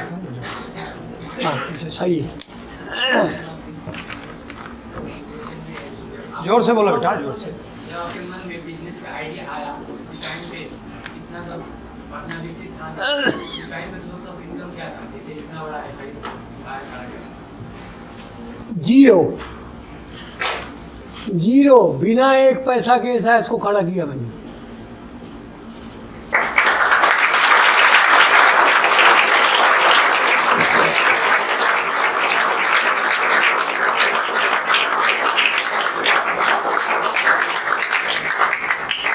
क्योंकि जब एसआईएस खड़ा हुआ उस समय मेरे जेब में 1 महीने का तनख्वाह था, जो कि हमने सैटेलाइट प्रदीप प्रेस से निकलने के समय हमको मिला था, और वो पैसा था 230 रुपया। 12,000 करोड़ की आज का बिजनेस है ना, उसके लिए बस उतना ही था मेरे पास, उससे ज़्यादा नहीं था। और बताऊं आपको, 74 में काम शुरू किया और 2002 तक बैंक से 1 पैसा कर्ज नहीं लिया ही नहीं। मैं यही सोचता था कि बैंक से कर्ज लूँगा तो ब्याज भी देना पड़ेगा, चुकाना भी पड़ेगा, मैं कहाँ से करूँगा, लिया ही नहीं। 1974 अप टू 2002 नो डेट। बाद में बैंक के एक जनरल मैनेजर ने हमको बहुत देर तक समझाया कि आप एक बार हमसे रिलेशनशिप बना के देखो, इससे आपको भी फ़ायदा होगा, आप ग्रो करोगे। उस समय तक हमको समझ में नहीं आता था।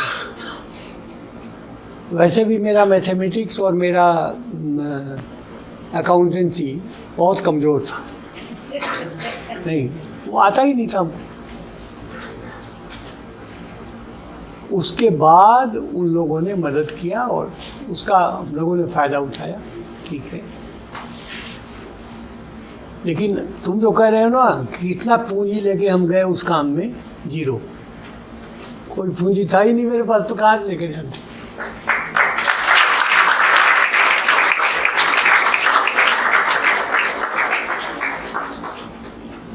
और किसी को पूछना है भाई? अब बड़ी सौभाग्य की बातें हैं कि सामान्यतः ये सौभाग्य नहीं मिलता है, क्योंकि आज माता जी भी हैं, तो ये विधान परिषद में उन बच्चों के साथ ये सौभाग्य मिला था, और उसके बाद ना उस बिल्डिंग पर लगभग 1 ईयर से तो एबव हो ही गया। और इसमें भी हम लोग अप्रैल या मई में आ चुके थे, तो और हमको लगा कि तब तो आप लोग तो पूरा समय ले लीजिएगा, मेरा तो ये ख़त्म हो गया है, तो नाश्ता भी कीजिए। और जो ये जीवन का आप लोगों को मंत्र मिल रहे हैं, इसका बस यही है कि इसको दिल और मन दोनों में बैठाइए आप। ठीक है बेटा, क्या पूछना है आपको? Sir, what is your biggest setback in your life that you have regret up to now? In your life what is the biggest setback and you have to regret up to now? नहीं, regret तो हमको कोई नहीं है, लेकिन हाँ कभी कभी सोचता हूँ तो मुझे लगता है कि as a journalist I was doing very well, तो if I would have continued, I would have been topmost journalist of the country, लेकिन तब ये शायद 3 लाख लोगों को रोज़गार नहीं दे पाते। तो जो ईश्वर कराता है ठीक करता है। I have never cared my setback.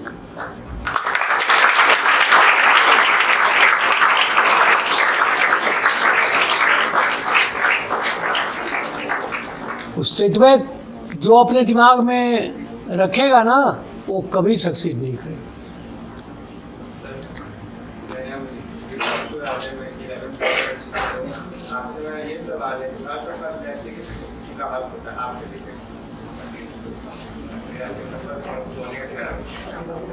बैठी हुई है।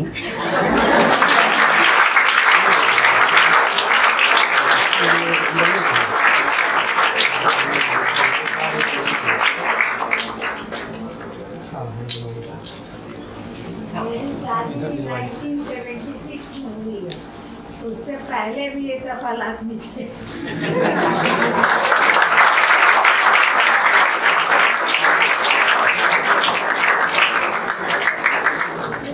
Very ambitious. बोलो बेटा। सर, कभी-कभी हम जीवन में निर्णय लेना एक मतलब सही निर्णय लेना बहुत मुश्किल होता है। हम कई बार किसी को अपने निर्णय से दुखी कर सकते हैं, और सही निर्णय किस प्रकार में जिससे दूसरों को भी परेशान करता है। देखो, निर्णय दो तरह से लिए जाते हैं।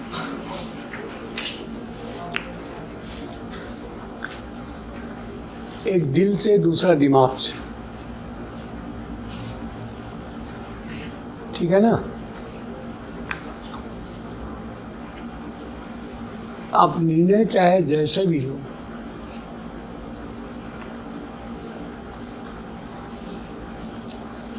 ये ध्यान में रखना चाहिए कि निर्णय लेने में विलंब नहीं हो। It has to be immediate and without any delay.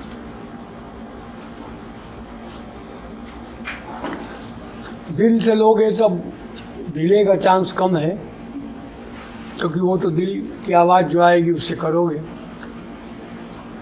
और दिमाग से लोगे, तुम एक्सेल शीट पे 50, 60, 70, 200 परम्यूटेशन कॉम्बिनेशन बनाते रहो कि ये होगा तो ये हो जाएगा, ये होगा तो ये हो जाएगा, ये होगा तो ये हो जाएगा। चाहे जो कर लो, रात भर बैठ लो, लेकिन डिसीजन हो जाना चाहिए। दिक्कत क्या होती है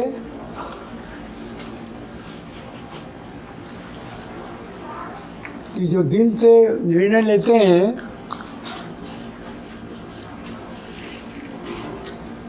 वो सोचते हैं कि निर्णय मैंने सही लिया कि गलत लिया, इसमें अपना वक्त बर्बाद करते हैं। और जो दिमाग से निर्णय लेते हैं वो इतना ज़्यादा समय लगा देते हैं कि अपॉर्चुनिटी मिस कर जाते हैं। इसलिए निर्णय जो लेना है तुरंत लेना है। निर्णय लेने में एक चीज़ का ध्यान रखना, ये कभी मत सोचना कि ये निर्णय मेरा सही होगा कि गलत होगा, क्योंकि जब तुम निर्णय लोगी तो कुछ निर्णय गलत होगा ही। कभी भी 100% निर्णय सही नहीं होगा। लेकिन क्या सोचना है तुमको कि तुम्हारी नीयत ठीक है कि नहीं। अगर तुम्हारी नीयत ठीक है और सच्चे दिल से निर्णय लिया है, यू फॉलो दैट।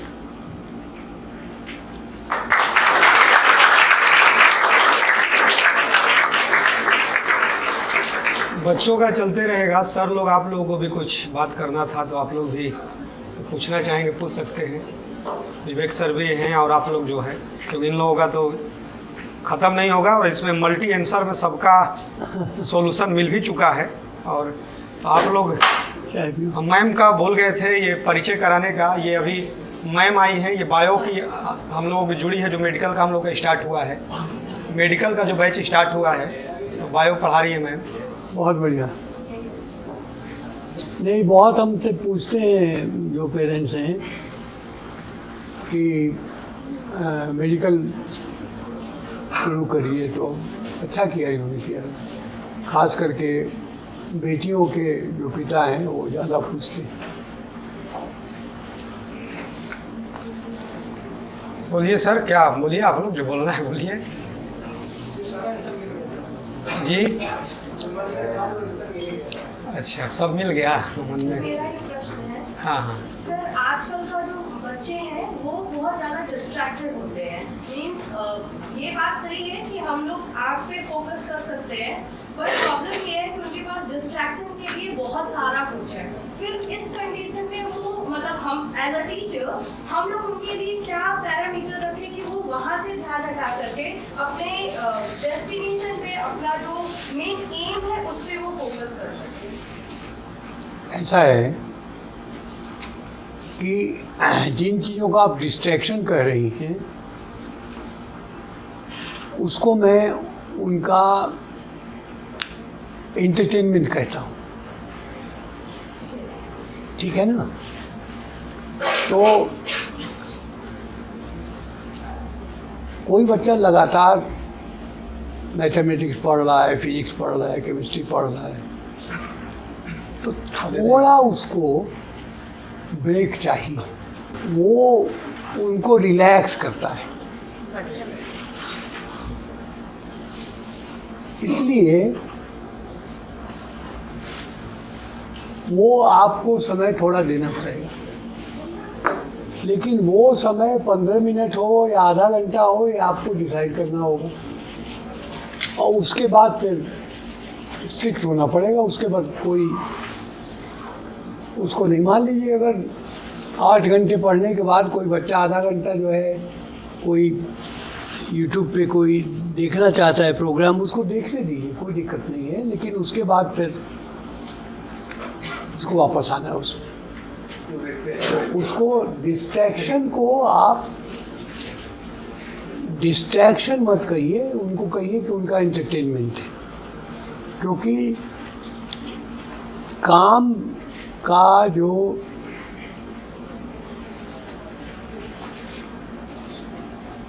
परिवर्तन है वो अपने आप में एक बहुत बड़ा रिलैक्सेशन ऑफ माइंड होता है। उनके दिमाग को, उनके बुक्स को रिलैक्स करने के लिए भी वो ज़रूरी होता है कई बार। बच्चों के फेस से मेकआउट करना चाहिए कि कौन कितना कंसंट्रेट कर रहा है, कर पा रहा है। हर एक का कैपेसिटी अलग होता है। कोई बहुत ज़्यादा देर तक पढ़ सकता है, कोई थोड़े देर में बन सकता है। टीचर का ये काम है। टीचर को भी ये देखना चाहिए कि बच्चे उब रहे हैं क्या, पढ़ाई के उसके तरीके में भी थोड़ा सा ऐसा रहना चाहिए कि थोड़ा इंटरेस्टिंग बने। बीच बीच में थोड़ा सा रख दीजिए।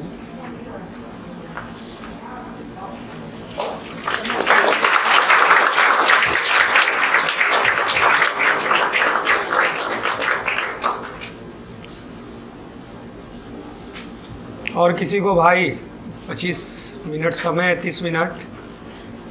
और सर लोग आपका कुछ है विवेक सर का? अच्छा, काजल ही पूछ ली। अच्छा हाँ, बोलो बेटा बोलो। आप जब इंडो पाक वॉर को कवर करने गए थे तो उस समय हम लोग सोल्जर्स के बारे में सुनते हैं कि उनका डेथ हो गया था, हम लोग इतने दुखी होते हैं। और आप जब सामने से वो सब चीज़ें देखते थे तब आपको कैसा एक्सपीरियंस हुआ होगा, या फिर उन सभी चीज़ों को झेलते थे, उतना वॉर और कवर करते थे, उस समय आपका एक्सपीरियंस क्या था? और शुरू में उसी का आउटकम हुआ ऐसा ही है ना, उनके हेल्प करने के लिए ही तो शुरू किया, उनके लिए कुछ किया जाए। जब आज रिटायर हो गया, जो इनवैलिड हो गया, उनका आगे का क्या होगा सेकेंड कैरियर। शुरू में तकलीफ होती थी देख के, लेकिन जो वास्तविकता है वो ये है, आज के दिन में तो उनके डेड बॉडी को घरों तक पहुंचा दिया जाता है, अखबारों में भी छपता है, हज़ारों लोग वहाँ पहुँच भी जाते हैं।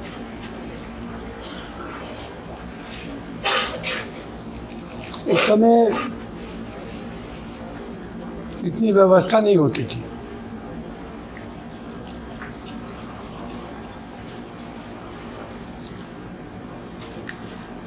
तो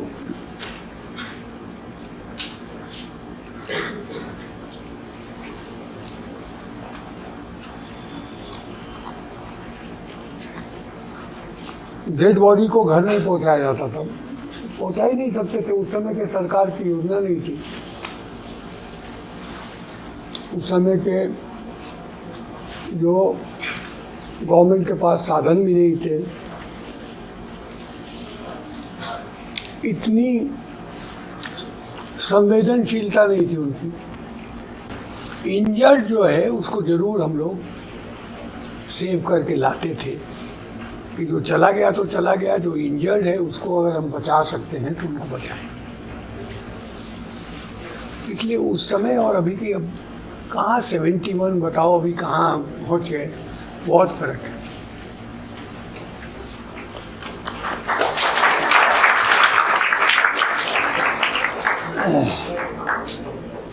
क्या बोलिए? सर मेरा एक क्वेश्चन है,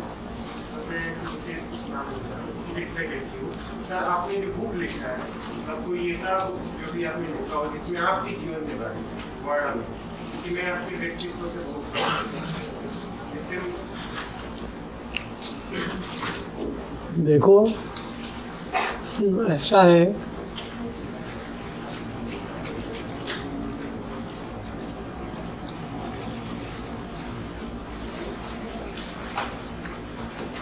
कि बहुत लोग आत्मकथाएं लिखते हैं,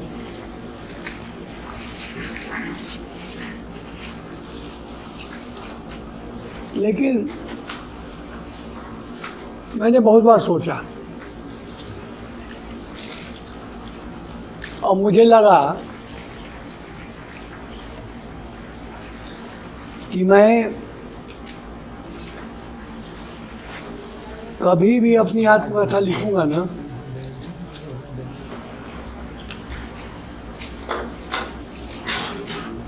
तो 100% सच्ची बात लिख ही नहीं सकता।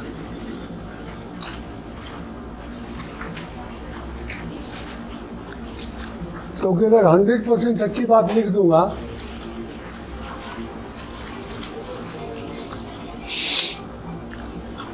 तो बहुत लोगों को तकलीफ हो जाएगी।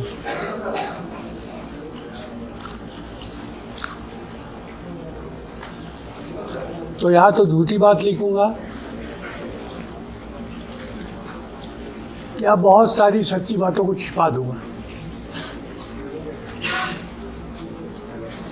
इसलिए मैं इसमें विश्वास नहीं करता।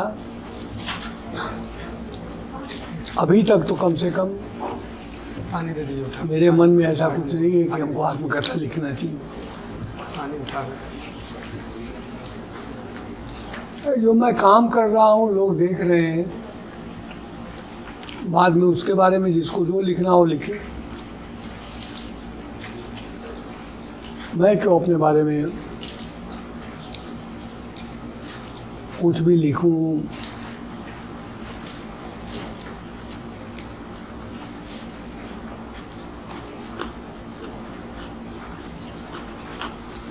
और लिखने के बाद मुझे लगे कि हमने ठीक नहीं लिखा है, इसलिए मैं अभी तक तो कन्विंस नहीं। अब आगे क्या होगा आई डोंट नो, लेकिन अभी तक यही है। और कोई है भाई? तुम्हारा खत्म ही नहीं हुआ। आपका ये जो पॉलिटिकल जर्नी है, मतलब ऐसा कहा जाता है कि पॉलिटिक्स में आदमी जब आता है और उसमें अपना नाम मतलब साफ सुथरा रख के उससे निकल पाना वो इतना मुश्किल है। तो आप इतना मतलब पॉलिटिक्स में आने के बाद भी अपना इमेज मतलब वो साफ सुथरा उस लेवल पे बनाते हुए आप मतलब उसे ले आगे। हाँ, उसका नुकसान भी हुआ है, उसका नुकसान होता है। पॉलिटिक्स में साफ सुथरा रहना, पॉलिटिक्स में ईमानदार रहना, पॉलिटिक्स में झूठ न बोलना, पॉलिटिक्स में गलत वादे न करना, पॉलिटिक्स में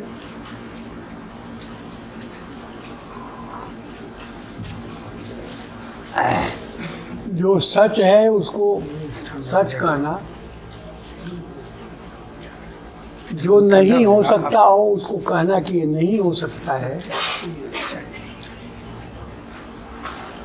ये पॉलिटिशियन के लिए बहुत गलत है, क्योंकि वो उसके सक्सेस को रोकता है। I have suffered, but I don't have any problem with that. हम झूठ नहीं बोलेंगे तो नहीं बोलेंगे, सही को सही गलत को गलत अगर कहना है हम कहेंगे। इसका नुकसान भी होता है, ठीक है, कोई बात नहीं।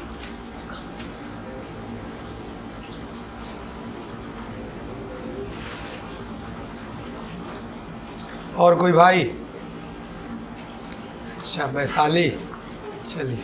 सर मेरा आपसे एक सवाल है, जैसे कि आप जब जर्नलिस्ट से आप बिजनेस फील्ड में जब स्विच किए थे, दोनों में चेंज हुए, तो आपको ये था कि आपको अभी भी मतलब लगता है कि आप बिजनेस ये जर्नलिस्ट टाइम में आप और भी अच्छा कर सकते हो, तो आप ऐसा सोचते हैं कि उस समय जर्नलिस्ट में आप अच्छे थे और आप उसमें भी अच्छा कर सकते थे और आपका मन था कि हम बिजनेस टाइम में जाए, तो आप ऐसा था कि दोनों फील्ड में आप मतलब कि चाहते हैं कि दोनों में आपका इंटरेस्ट है, लेकिन आपने एक बिजनेस को चुना सीधे, तो आपका क्या पैरामीटर था जिससे आपने ये दोनों में डिसाइड किया कि आप जर्नलिस्ट या फिर बिजनेस?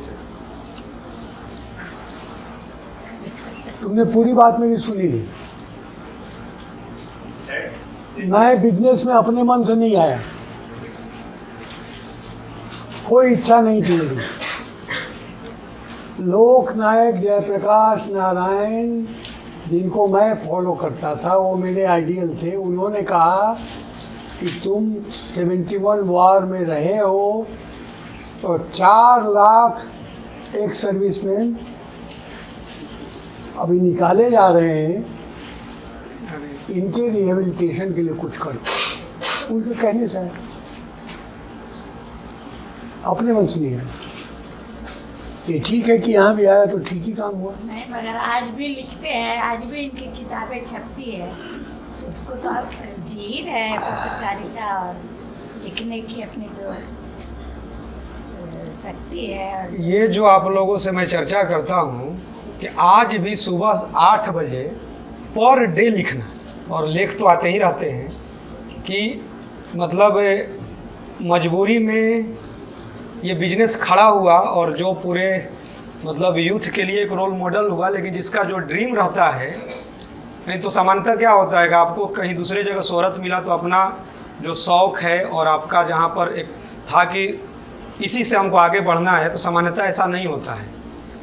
पर डे लिखना मतलब एक होता है ना कि हम कुछ दिन पढ़ लिए, 15 दिन नहीं पढ़े, तो उसका कोई मतलब नहीं है। यदि पर डे आप अपने एक टाइम टेबल को आप बना लेते हैं, और पर डे मतलब लिखना। सर का आगे 2 बुक रिलीज हुआ है, गवर्नर रिलीज किए हैं। अच्छा, सर रोज लिखते हैं, किताब भी छप रहा, अभी 8 प्रेस में है, तो पत्रकारिता का नहीं है, तो उनका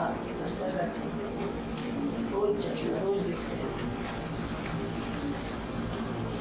एक बात मैं कहना चाहती हूँ, इस अवसर ट्रस्ट के बैकबोन है रजनीकांत।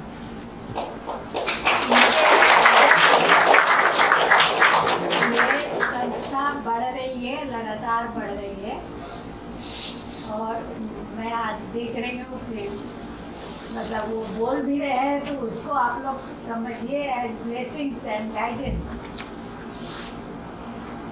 बाकी लोगों को तो मैंने पढ़ाते नहीं देखा है, इसलिए मुझे नहीं पता है, बट इनको मैं पहले दिन से जान रही हूँ जब इसकी कल्पना हो रही थी कि हम ऐसे खोलेंगे और ऐसे करेंगे, और वो भी साथ में। और आज ये पढ़ी इतनी बड़ी हुई कि पढ़ना के बाहर भी जा सकती है, तो इनके लिए मैं बता रही हूँ कि इनको आप समझिए कि अवसर ट्रस्ट के बैक में।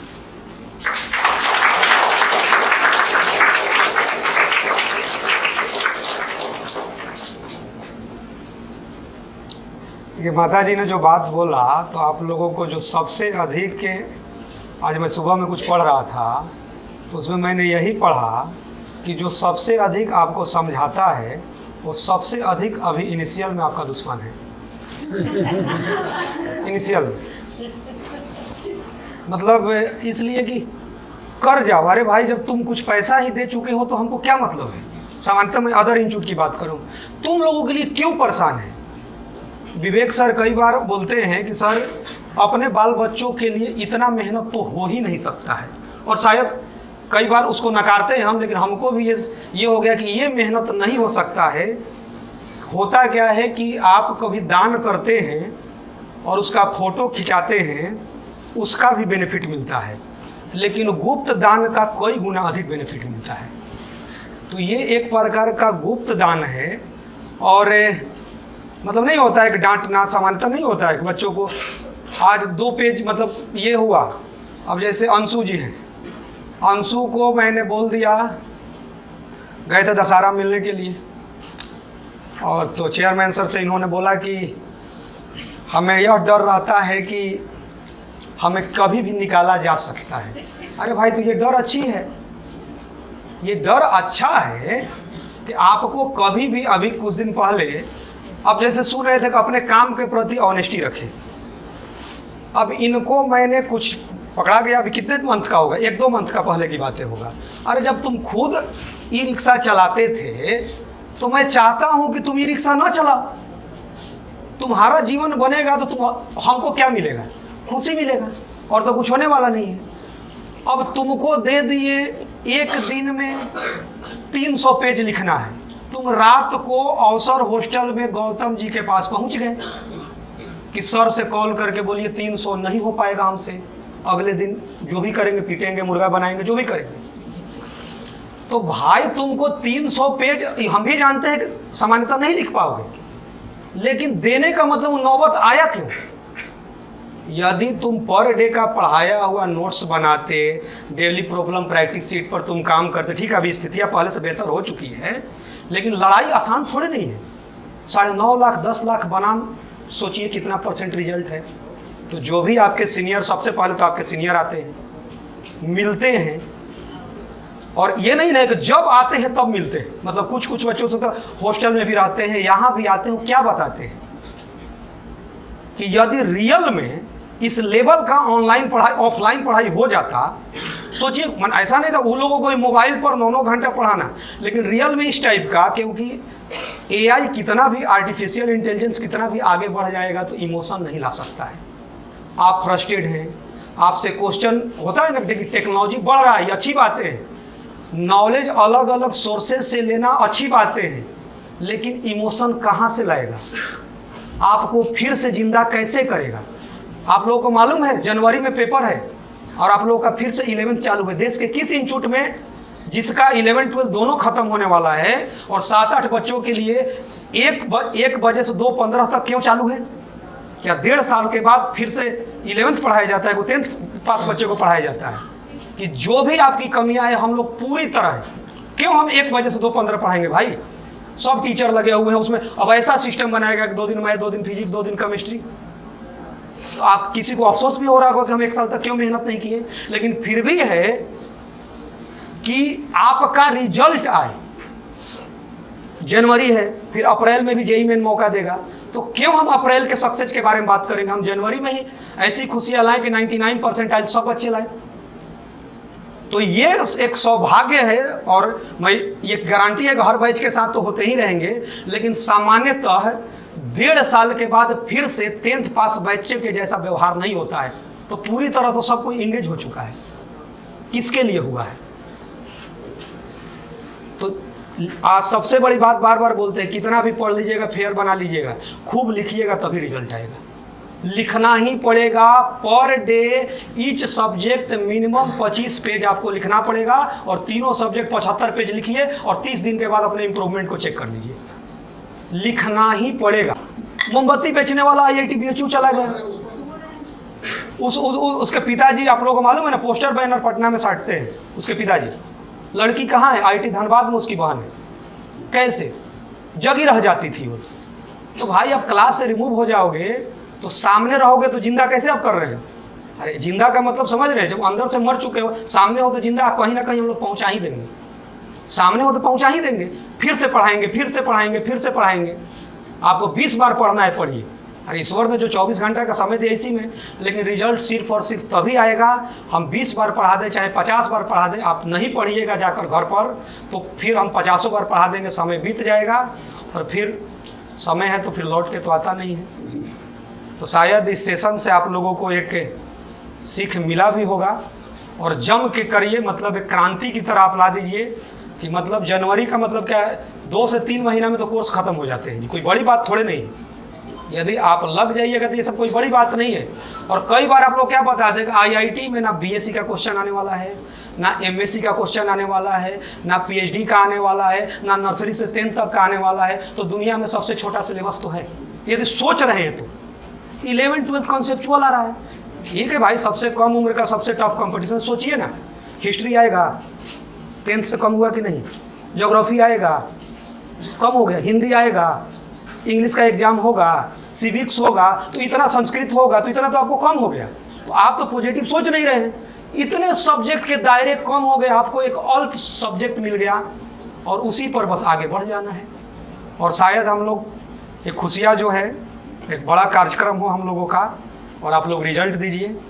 इसी के साथ एक बेस्ट विशेष है आप लोगों को, और दिन रात करिए, क्योंकि हमेशा एक ही बात मैं लास्ट में बोलता हूँ कि पढ़ने से आज तो कोई मरा नहीं है, और कोई वर्ल्ड में आप बता दीजिए कि पढ़ने से मरा है। रीजन कुछ दूसरा रहा होगा, पढ़ने से आज तो कोई मरा नहीं है। किसी का बता दीजिए भैया, किसी रीजन से अस्वस्थ हुआ होगा। जो अभी संदीप आया था वहाँ पर, संदीप उत्तराखंड आया था, श्रीनगर NIT से है, वहाँ पर आया। विवेक सर भी थे, आया होगा ओला से। अभी तो कमा नहीं रहा है, बोलेगा तो नहीं, 2 बार बोलिएगा तो कहेगा सिर्फ आने जाने का सब 1500 लगा है। 1500 रुपये दे दिए, क्या हो गया? क्या हो गया? उससे आपका कुछ घटने वाला नहीं है। 2 रोटी मैंने खाया और सब रखा हुआ था, आप लोग आए, आप लोगों ने सारा रोटी सब्जी खाया ना भाई? आप लोगों ने, भूख खत्म हो गया तभी इतने देर तक बैठे थे। हम 2 रोटी खाए हैं अभी सुबह से, तो हो क्या गया? कुछ होता नहीं है।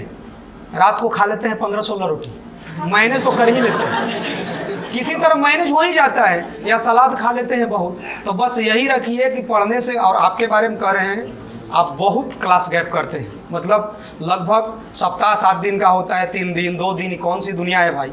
किसको धोखा दे रहे हैं? मतलब नाम नहीं ले रहे हैं, मतलब लेकिन आपको ओवरऑल बता दे रहे हैं। तो इसका स्नेह था, तब क्या मालूम था कि हमको, मैंने आपको सामने तो दिखाई नहीं दिए थे, पहले से ही मेमोरी में था कि इस टाइम पर ये मिलेंगे, तो ये लड़का जाएगा तो फिर आएगा कैसे? और वहाँ हॉस्टल में क्लास चलता था तो हम खिला देते थे, तो यहाँ भाई मेरा खाना आया है, उसी में से खिलाएंगे, तो उसी में से आपने खाया, और शायद इतना देर तक एंजॉय करके सुन रहे थे। पेट खाली रहता तो बातें अच्छी नहीं लगती है, ये रियलिटी है। हाँ, जुनून आपके पास है तो भूख का पता नहीं चलता है। मुझे यकीन है कि शहर छोटे होते हैं लेकिन लोगों के ख्वाब नहीं। मुझे यकीन है कि शहर छोटे होते हैं लेकिन लोगों के ख्वाब नहीं।